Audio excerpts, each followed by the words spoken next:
Call me old-fashioned, but I was hoping for a treasure whose worth we could measure. One of Balthier's most iconic lines. Also, Bay's high-potioning Ash. So, that is our first Esper, and that coming at the end... I guess before we end things off here, I can talk a little bit about how Espers work. You need a license in order to use them. As you can see here, the license for the Esper Belias has appeared on the board. Only one character can take each Esper, and sometimes Espers also, yeah, this is new to Zodiac Age, I'll explain that later, but sometimes Esper licenses block off other licenses. So for Varn, that's not going to give him anything new. But for example, where is it on Balthier's board? Okay, that's not going to give Balthier anything new. Not going to give Fran anything new. Not for Bosch. Not for Ash. Not for Penelo either. It looks like on none of our license boards does Belias allow access to anything. So I usually, like in my first playthrough, I gave Belias to Ash because obviously, like, why wouldn't you give him to Ash? It just kind of fit, you know, with her going through this whole royal test and all. So Espers are summons. I guess I can talk more about how they work when I actually use them for the first time.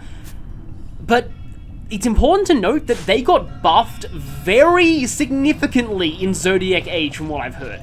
In the original, Espers suffered from a problem that a lot of summons in Final Fantasy games suffered from. That is that they were flashy, but pretty much useless. They look cool, but they really didn't do much, and it was much more efficient just using normal tactics. In this version of the game, though, Espers are controllable, and I believe you can set their gambits as well in this version.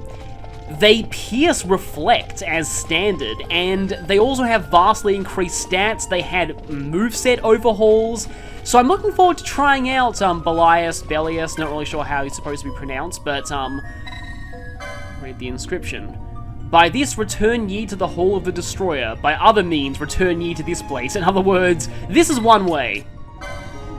Let's not do that just yet, although you might actually want to after defeating Belias, because let's just say that stuff is going to happen soon that you might want to save for.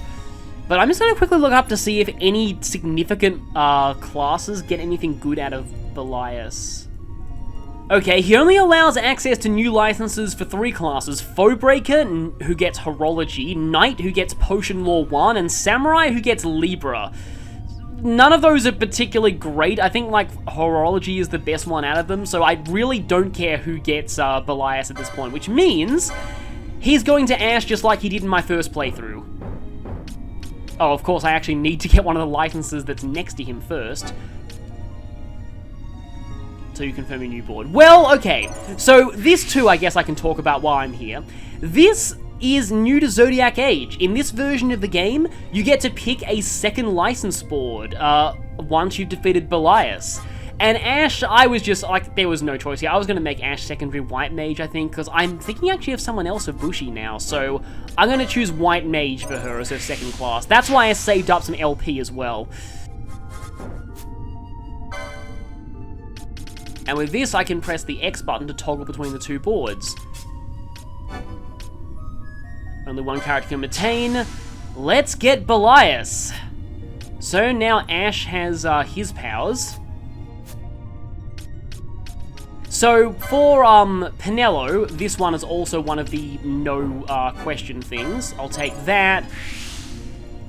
And this is going to be doubling up on secondary classes, but Penelo's definitely going to go for White Mage. Monk, I think, is also a decent subclass for Ash, because it means that she can get access to Holy, but we get Holy via White Mage as well. Holy's the only way to do, well, Holy elemental damage. So basically, I want to try and get Cura if I can. And I guess I'll take this too. I'll probably need to mess around with Penelo's Gambits a ton now that she has access to white magic. For that extra Gambit. So you'll notice here that any licenses that I already had on the other board are already unlocked, and that includes quickening licenses. So sometimes this gives you access to certain late game. For example, I have access to the Rod of Faith right now if I wanted to spend the LP on it. Of course, I won't actually have the Rod of Faith for a really long time. And also this includes ones that are floating off the edge of the board, so sometimes class combinations can give you access to these floating licenses. Normally they require Espers, but again, like, different class combinations can sometimes give them to you. And now, in terms of other ones that I definitely know, Fran. So Fran, I'm going to go with what I did with her in the original game and make her an archer as her secondary class. So, I know that she is objectively, like, the worst, like, bow user in the game. However, it was pointed out to me in the comments that Archer actually has a really good combo with, Red Battle Mage. This is because there's a bow, eventually, called the Burning Bow, which raises the damage of fire magic. Combine that with Ardor, which I think only Red Battle Mage gets, and not Black Mage, you can do ridiculous amounts of fire damage, but you don't get the license for Ardor, not license, you don't actually get Ardor until very, very late, though. So that's kind of a problem. Anyway, with Fran, see, now you've got a bit of a dilemma when it comes to spending LP. You have to choose between spending it on, like, which license board you spend it on, basically. Guess you can take Remedy Law there. And grab that. And now we come to the characters that I'm really not so sure about. So, firstly, Barsh. Now, my original plan for Barsh's second board was Knight, and that's probably what I'll go with. The only other option is Foebreaker, and that's like axes and hammers, and I just really don't like the random weapons in this game. Knight gives you access to a certain type of equipment called the Genji equipment, and I really, really want the Genji equipment because it is, like, incredible. Also, Knight's basically what I made Barsh in my first playthrough, so I'm going to go for this. Knight focuses, like, on swords, shields, heavy armor, and Barsh already has quite a few of these open. In fact, from this swiftness, he actually has access to, this thing, the Zodiac Estu... I don't even know how to pronounce that, but this, in the original, that was the best shield in the game. There's a new shield in Zodiac that's better, but it is also a guide dang it to get. This thing, yeah. It is technically the best shield in the game in terms of evasion, but it also gives you a bunch of permanent negative status elements while you're equipping it, so generally not the best thing in the world. Like, it gives you, I think, sap, which is kind of bad. But anyway, if there's anything, like, decent I can get for Knight... See, yeah, there's Demon's Bane, which I could have got if I was playing the original version. But this is going to give Barsh access to shields as well as swords.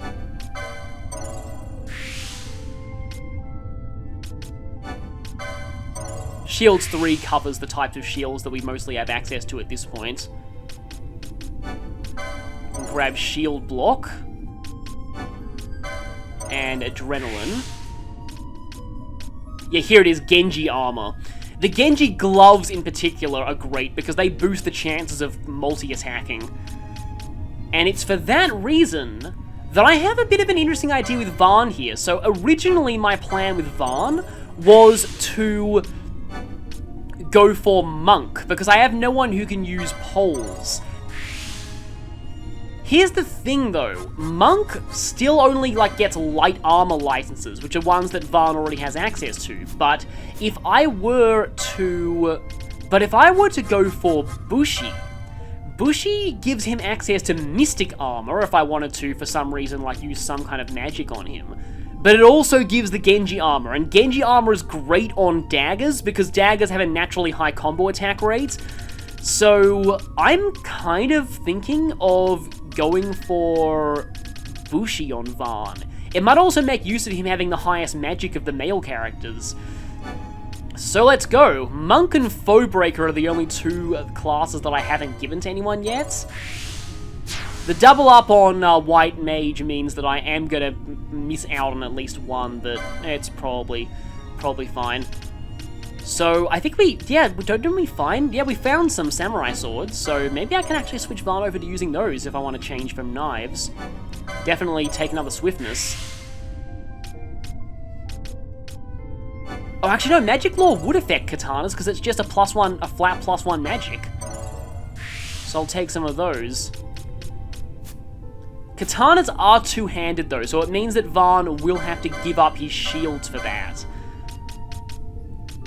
Which is kind of a problem. Oh wow, it actually boosts his evade even more than if he was using a shield? That'll probably change once he gets the shield block skill, but still, I'll give him a katana for now. And now, the last person, Bolthir. Normally, Mechanist is meant to combo with mage classes, because... I mean, I'll have to take this before I go for the second license board, because... Again, guns don't care about your stats, so magic users are actually the best users of guns. So it combos well with things like White Mage or any class that learns a lot of buffs to make for a good support character. However, I wanted to do something for Bolthir that's kind of for flavor that will make more sense later. Originally, I was thinking of making him a secondary knight, but Barsh already has that. My only other options that no one else is using are Monk and Foebreaker, and I just... it will mean that I never really have access to poles, which is unfortunate, but...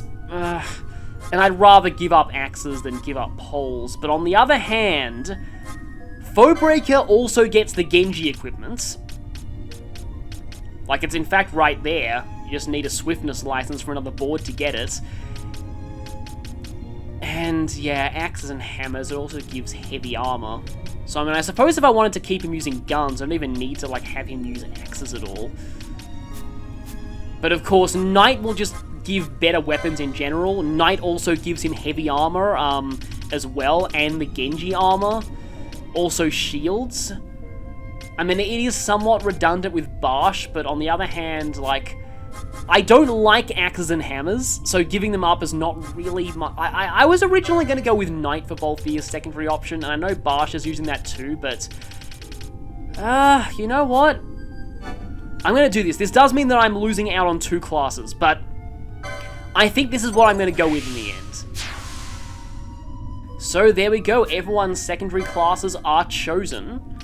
So I guess for Knight, I should probably go for some heavy armor. Yeah, the strength increase from heavy armor obviously isn't going to do anything for guns, so that's not really the best combination. Guess I can try and make some headway into this section of the board. Shell Shield. 3 guesses what status that gives you. Oh, Ash hasn't spent her extra LP. Yeah, should I? Yeah, I should probably forge a path into White Mage for a little bit with her, just to give her access to more buff spells and things like that. We went from 1 person having Cura to 3 people having Cura. Dispel is also, again, like, really, really good. Especially since I think from this point on, we are going to be seeing more and more enemies that will use buff spells, or will start with buffs. Okay, so everything just got a whole lot more complicated, and I'm probably going to go and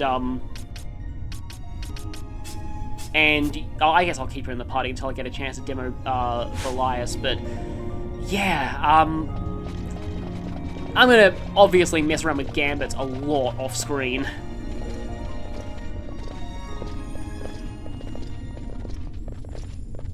Oh, there's the treasure we can measure.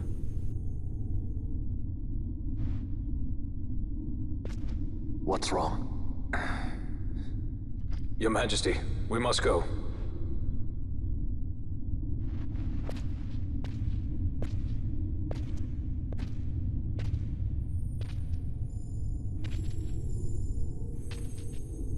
What?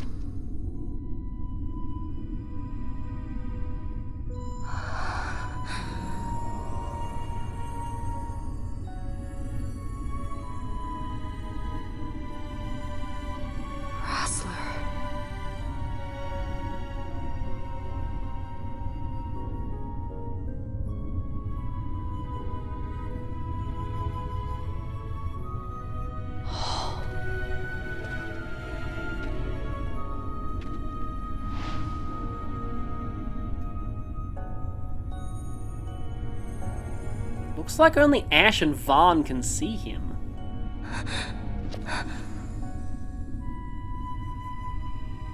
Maybe because Vaan touched one of the shards.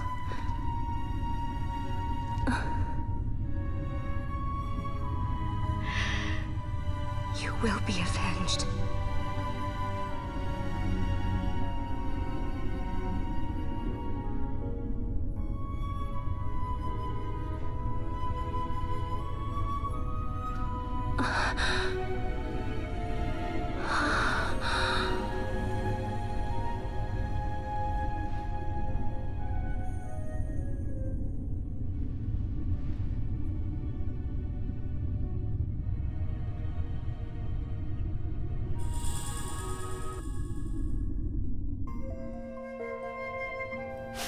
Now, is that an actual item that we can equip? Yes, it is, and like always, it does cut down your MP. A lot of magic resist though, but it does basically destroy your ability to use quickenings. So from here, all that we can really do now is just teleport out.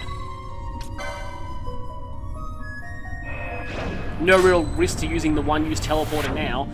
Oh, by the way, off camera, I did try and get the Cult Sworn Lich to spawn, but it's just... it's really, really annoying. It's just very RNG based, so I'd rather do that off camera. I know it's another rare game that we can technically find at this point, but... yeah, I'd rather avoid doing that now. So, yep, a strong miss prevents teleportation. I wonder what that implies. Yeah, I would definitely suggest saving now, because if I'm remembering correctly, something happens once we go down here. That something is an FMV cutscene.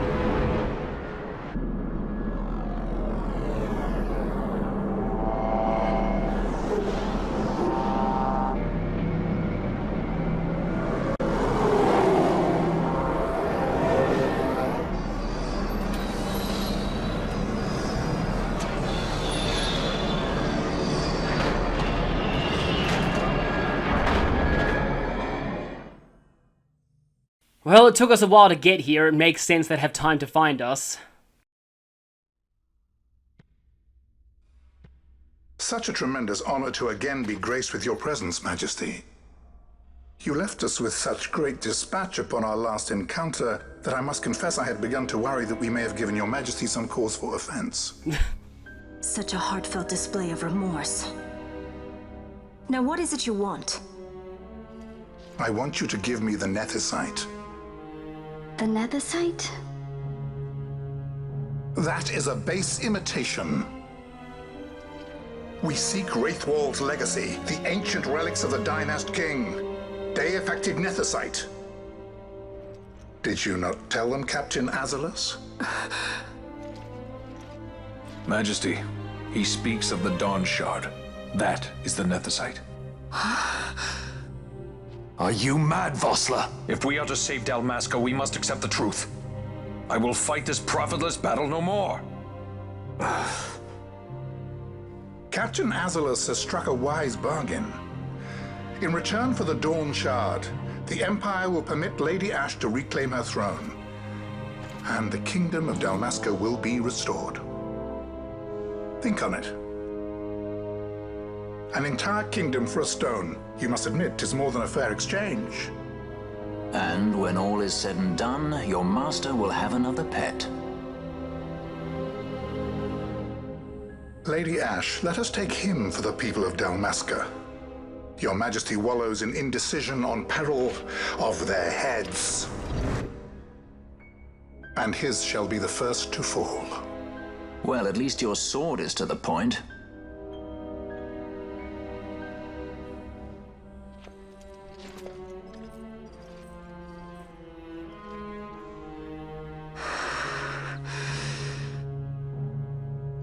To think the relics of the Dynast King were day-affected Nethicite, Dr. Sid will be beside himself. What did you say? Captain Azalus, take them to Shiva.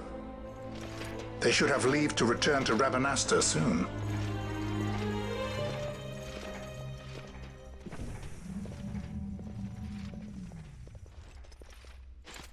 I want you to assess its power.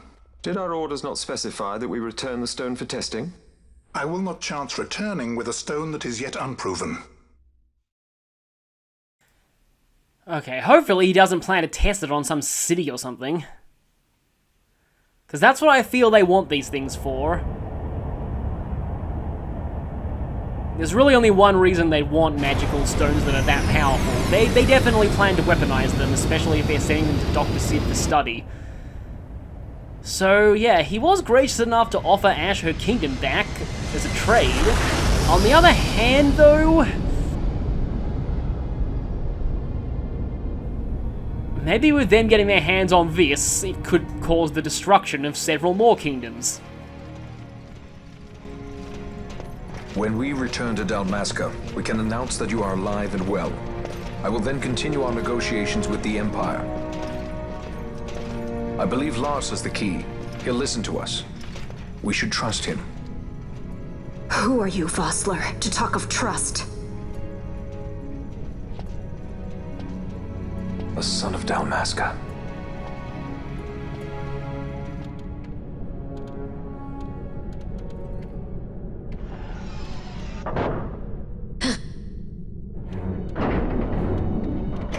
Our equipment here is limited, so we'll be using the ship's drive to make our assessment.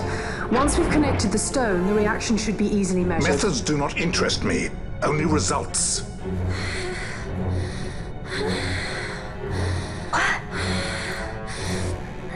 Friend? Such heat! The mist, it's burning! 6,800, 6,900, 7,000! This must be Deifacted Nethicite! The count still climbs! Ah, we found it at last. True Deifacted Nethicite. The power of the Dynast King in my hands. Blood alone does not an emperor make, vain. What is this? Something's wrong! What is it? You stand! Hold her down!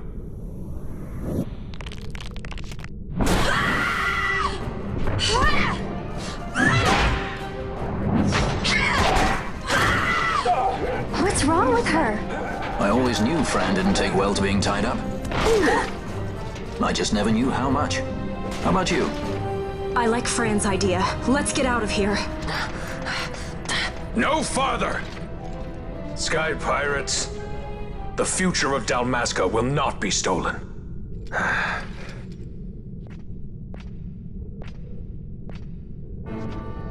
Why do this, Bosch? This struggle is futile. You must know where it leads. I do know. All too well.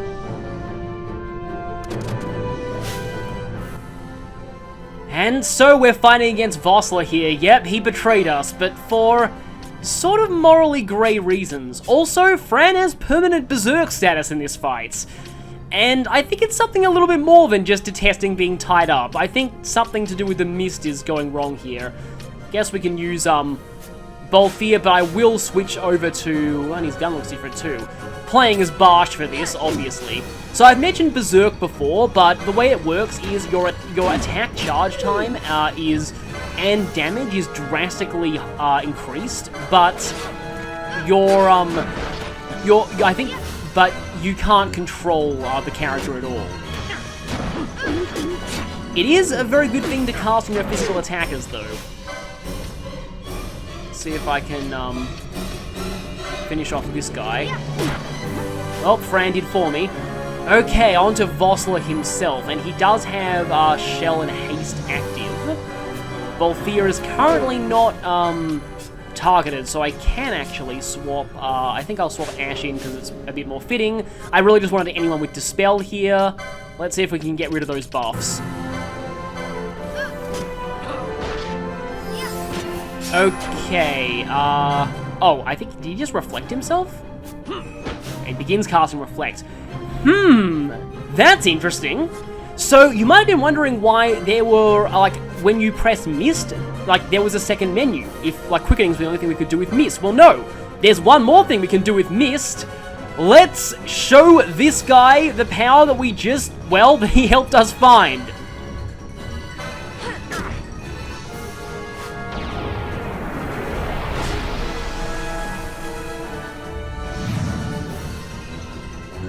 Yeah, Belias is here. Right now, he's just mostly focusing on his own gambits. But in this version, I believe, yeah, we can actually control him. And also in this version, as I said before, Esper attacks penetrate reflect. So magic and techniques, he has Cura, he has Firer, and then he has Pain Flare and Hellfire. Hellfire is an AoE attack. I guess I can show what it looks like. Actually, it's his ultimate move. Whoops. I thought, I forgot about this. I thought it was Fire Rage that was the ultimate move. No, yeah, so I believe this will instantly desummon him. So that might have been kind of anticlimactic, but it looks cool though. Yeah, I forgot that this was his ultimate thing. So in the original version of the game, Espers using their ultimate attacks was actually very guide dangity. Some of them required you to be petrified in order for them to use it, but other times it was just various conditions, like the Esper summon gauge was almost up. Yep, and he's gone. Oh, that was annoying. I kind of wish that I could have. Oh well, at least I showed him, and at least others like Barsh get to finish this guy off now. But yeah, from what I've heard, Espers were buffed drastically in this version of the game, so looking forward to showing them a little bit more, especially against hunt monsters. Did somebody just do an 8-hit combo, or was that just him? Come on, he's almost down. There we go!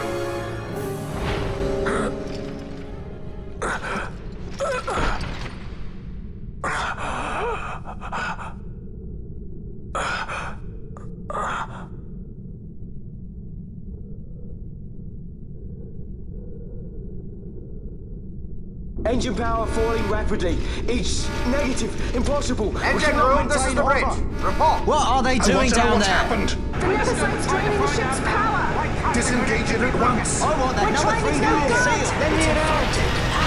Critical in 300. Cascade failure. You know, now's probably a good time to abandon ship. Ash, let's go.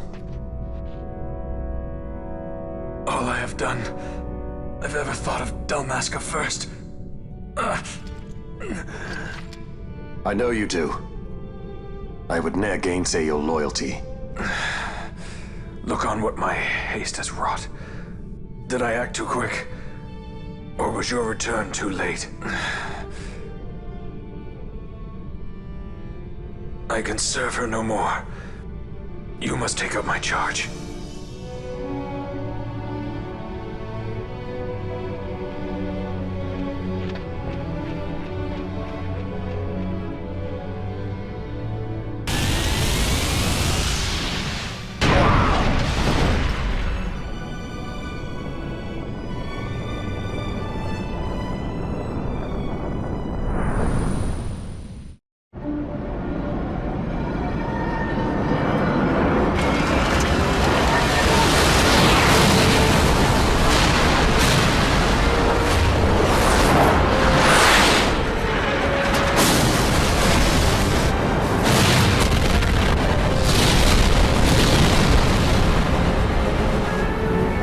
Get a little dicey. The mist. It manifests now. Is that what you call this?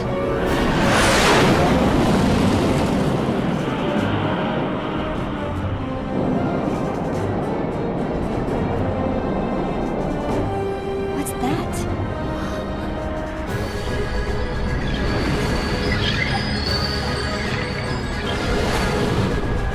I think it's the Dawn Shard. Then what are we waiting for?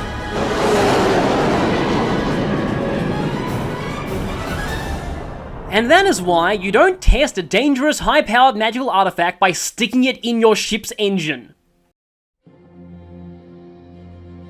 The Dreadnought Leviathan is sunk. The 8th Fleet of the Arcadian Imperial Army lost. As word of the events in the yacht sounded throughout the Empire, quit I Bujeba, citing sudden malady. My true motive, to bring the various counter-imperial forces scattered throughout Ivalice together in unified resistance. By this time, Lady Ash had made her return to Rabanastre. She had not, however, made known her presence. Rather, she was content with keeping both her own whereabouts and those of the Dawn Shard concealed. Had she chosen then to go before her people, my error in announcing her suicide would be known, to the great detriment of my efforts to assemble a resistance. In such circumstance as the Lady Ashe then found herself, even were she to proclaim Dalmasca restored, it would serve only to invite the Empire's wrath. Though Arcadia had lost her 8th Fleet, she remained, as ever, a military power with which to be reckoned.